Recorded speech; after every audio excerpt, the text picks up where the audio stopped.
Hey guys, Cam from 15, back at it with another video for you guys, back with another Black Clover manga chapter review for you guys, as we are continuing on with the Black Clover greatness. And, get some shocking revelations in this chapter. Lucius shows up how freaking crazy this guy is. But then we also find out how Asta's going to get back, and also, too, where the Black Bulls were at. Well, let's get to this chapter. This is Black Clover, chapter 361, titled The Final Force. And just also as a quick reminder, this week on June 16th, Black Clover the movie, I forgot the title, it's like the Wizard King something, that is coming out on Netflix to stream right then and there. It was supposed to have come out like months ago, but they delayed it, and now it's coming out here, for pretty much coming out worldwide, you know, literally on Netflix, this upcoming Friday, I believe, the 16th. I believe that's a Friday. Yep, that's a Friday. So this is upcoming Friday. If you're wondering, will I be doing a review on that movie? Yes, I will. I'll be doing a review on the movie with my co-host on the channel, the Red Wolf, who loves Black Clover in his own right. He doesn't read the manga. He's like an anime only person, but we're definitely excited for it. So just to know, if you want to know, are we reviewing the Black Clover movie? Yes, we are. We are reviewing the Black Clover movie. Anyways, let's get back to the Black Clover manga chapter. So we start the chapter off, Yuno killed Lucius. Yuno killed Lucius. Yes, he cut him in half and he killed him. Lucius is dead right then and there. So, hey, battle won. Yuno thinks he's did it. He saved the Clover Kingdom. But the moment he says, I won, Lucius reappears right behind him. Now, I'm like, okay, this is guy, what did he do? Instantly regenerate and heal himself? But no, it isn't exactly that. Anyways, Yuno blocks the attack that Lucius gives him, and Yuno is wondering what the hell is exactly happening. Now, pretty much, Yuno's like, that is not an illusion. That is the real legit thing. There's blood in everything. But how the hell is this guy this thing? But then all of a sudden, he hears the crowd just going crazy, and they're just screaming and everything, and then he looks over, and then he sees a bunch of Luciuses around the place, and he's shocked. Now, the reason why there's a different Luciuses all over the place, the thing is, Lucius goes on to say, as I am now, I wield soul, body, blood, and bone magic. That means I can clone myself.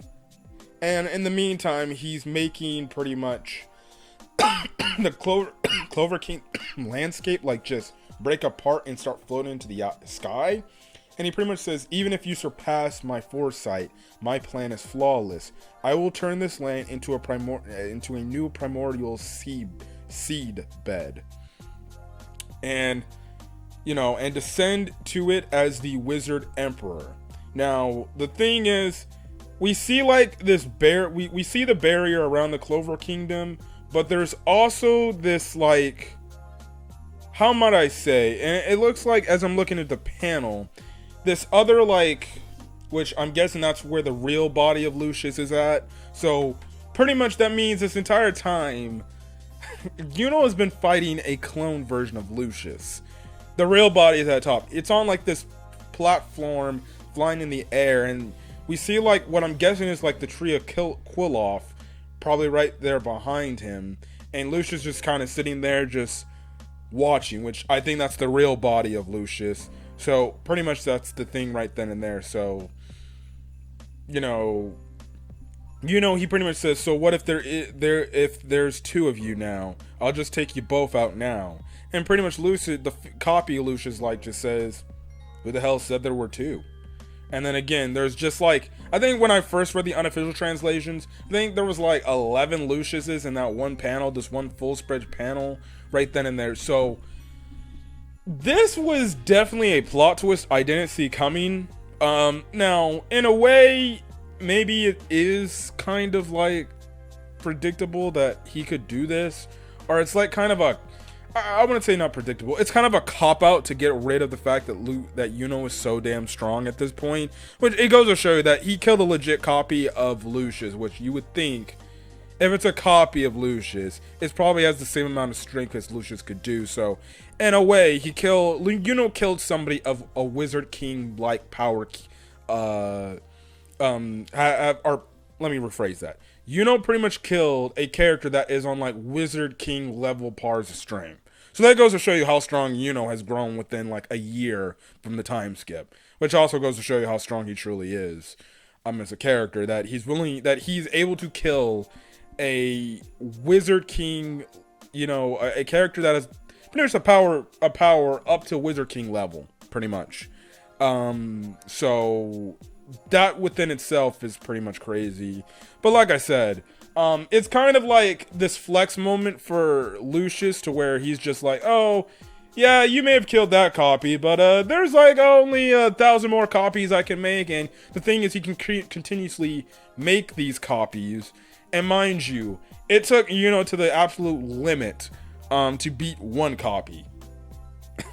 So that's the thing right then and there. Even though Yuno did get the W, he pretty much damn near exhausted himself to do it.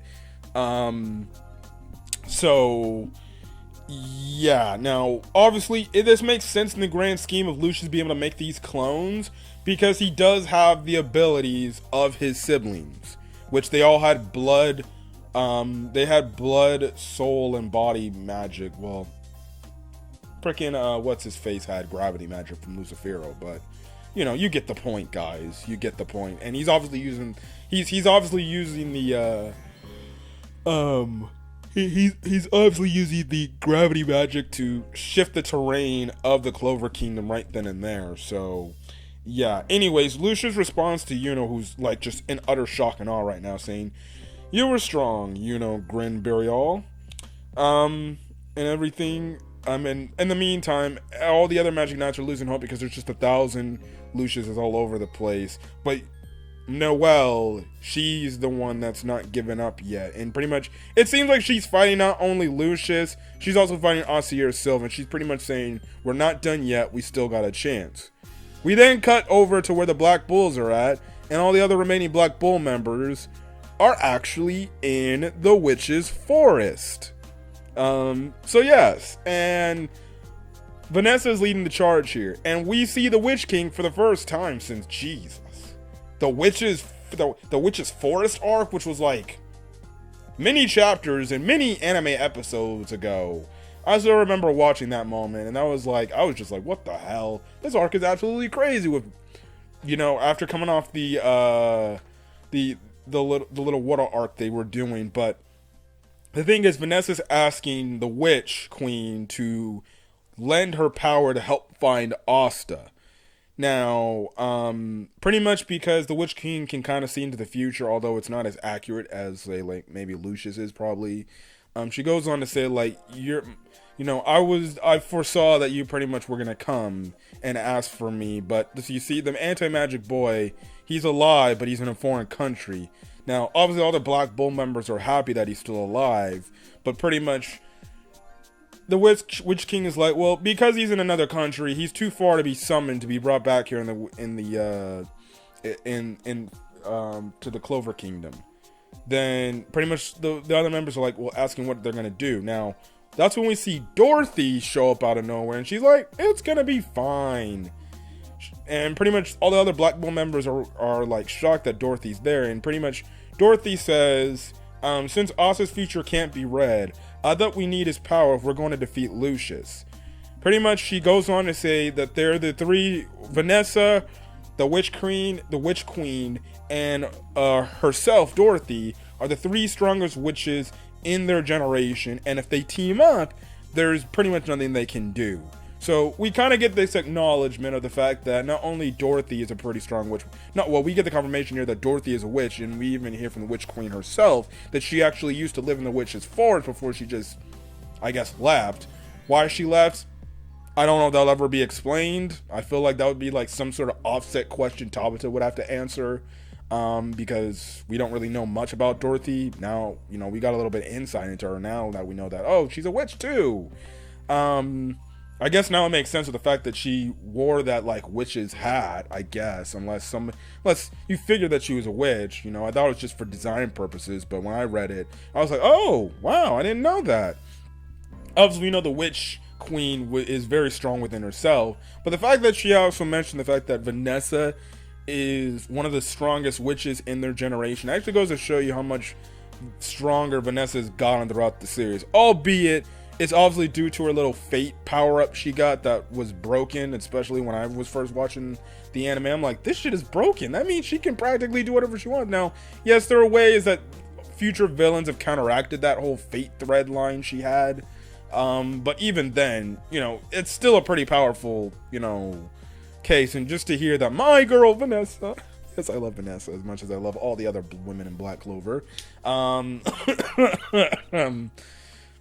To finally see that she's acknowledged as one of the strongest wizards, or not wizards, or strongest witches, it's pretty cool to see. So, you know, it's gonna be, that's kind of the thing right then and there. Now, you know, she pretty much, the witch queen goes and say, you leave the forest without permission, and on your first return, you propose this of all the, and pretty much, that's what the witch queen says. But Dorothy's like, don't worry about it.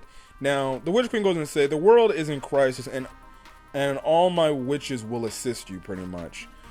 So I have to wonder if the witches are actually going to start appearing on the battlefield in the Clover Kingdom to help out as well. I guess it would make sense because the witch queen said, well, the world's pretty much going to is in potential an area of being destroyed, so let's get the witches involved. So great callback from Tabata to be able to use characters from the past and bring them back in some sort of way. And again, it was not only a few chapters ago, we saw Kahano and the one guy from the undersea temple pretty much come back and assist. So pretty much in a way, Tabata is probably going to bring back characters that we've seen throughout the course of the series, probably come back and assist the Clover Kingdom in stopping Lucius. So really, in all honesty, I'm guessing with the fact that it seems like right now the dude's attacking the Clover Kingdom, it would make perfect sense that, and I know they said like for like the Heart and the Spade Kingdom, they told him stay in your own country just in case anything particular happens. But I wouldn't be shocked if maybe the Spade Kingdom and the Heart Kingdom go to the Clover Kingdom themselves and make a united front to be able to save and help out the Clover Kingdom. Also, we gotta not forget the Diamond Kingdom as well. Remember, Mars is still a thing out there, so I think him and his girl can definitely come back, and they'll definitely assist. I feel like that's gonna be another character that will return to help out the Clover Kingdom, because it makes sense. Like, if you're gonna bring back like the Witch Queen's present, now it's gonna be interesting. Are we gonna see the Witch Queen and the witches and the rest of the witches like lead the witches to battle? That would be pretty cool to see the Witch Queen get involved in this fight. But you know, we haven't. So maybe when they summon Asta, Asta's gonna come back with the witches and the rest of the Black Bull members, and they're gonna help. And then obviously we'll get more characters returning to help out the cause. And maybe that's another thing that Lucius didn't foresee, because again, most of these characters, because remember, Lucius couldn't really see the future of this timeline because of Asta's presence. It makes sense. You got to think about it. When Asta comes back, he's not only more than likely bringing some of the Ryuzen 7 members to the Clover Kingdom to help out, because they made a mention like, hey, the Ryuzen 7 members, they're going to come and help. We definitely know Ichika's going. We definitely know the one dude is going. Ryu's right-hand man, pretty much. He's coming, and they already hinted the fact that he wants to fight alongside a woman that's strong, which was Mary Leona. And maybe the other Ryuzen 7 members. He's not only bringing them alone. The remaining Black Bull members will come. Potentially, Dorothy and the Witch Queen and the other witches from the Witch's Forest will come out of hiding, come out of their forest area to come help the cause, to protect, obviously, the world, because they need to. Because if they let Lucius win, well, then Lucius is not gonna let the witches just be in their own little island. He's gonna want to freaking remake them too. you know, and then all of a sudden we could get the, you know, Yuno's mom bringing the forces of the Spade Kingdom, saying there was nothing that was happening in the Spade Kingdom. We're coming to help. You know, Laura Pechka, and Gaja, they return with other Heart Kingdom mages to help with the case. Again, like I said, Mars and his girlfriend, and maybe other people from the Diamond Kingdom come to help. And you want to know why? Because they all had an interaction with Asta, and Asta's touched them, each and every one of these characters, in their own ways. Well, maybe not Yuno, Yuno's mother, but you get the point. That's more a Yuno thing. But all these events throughout the course of the story, Asta's had to help on most of these major characters becoming who they are.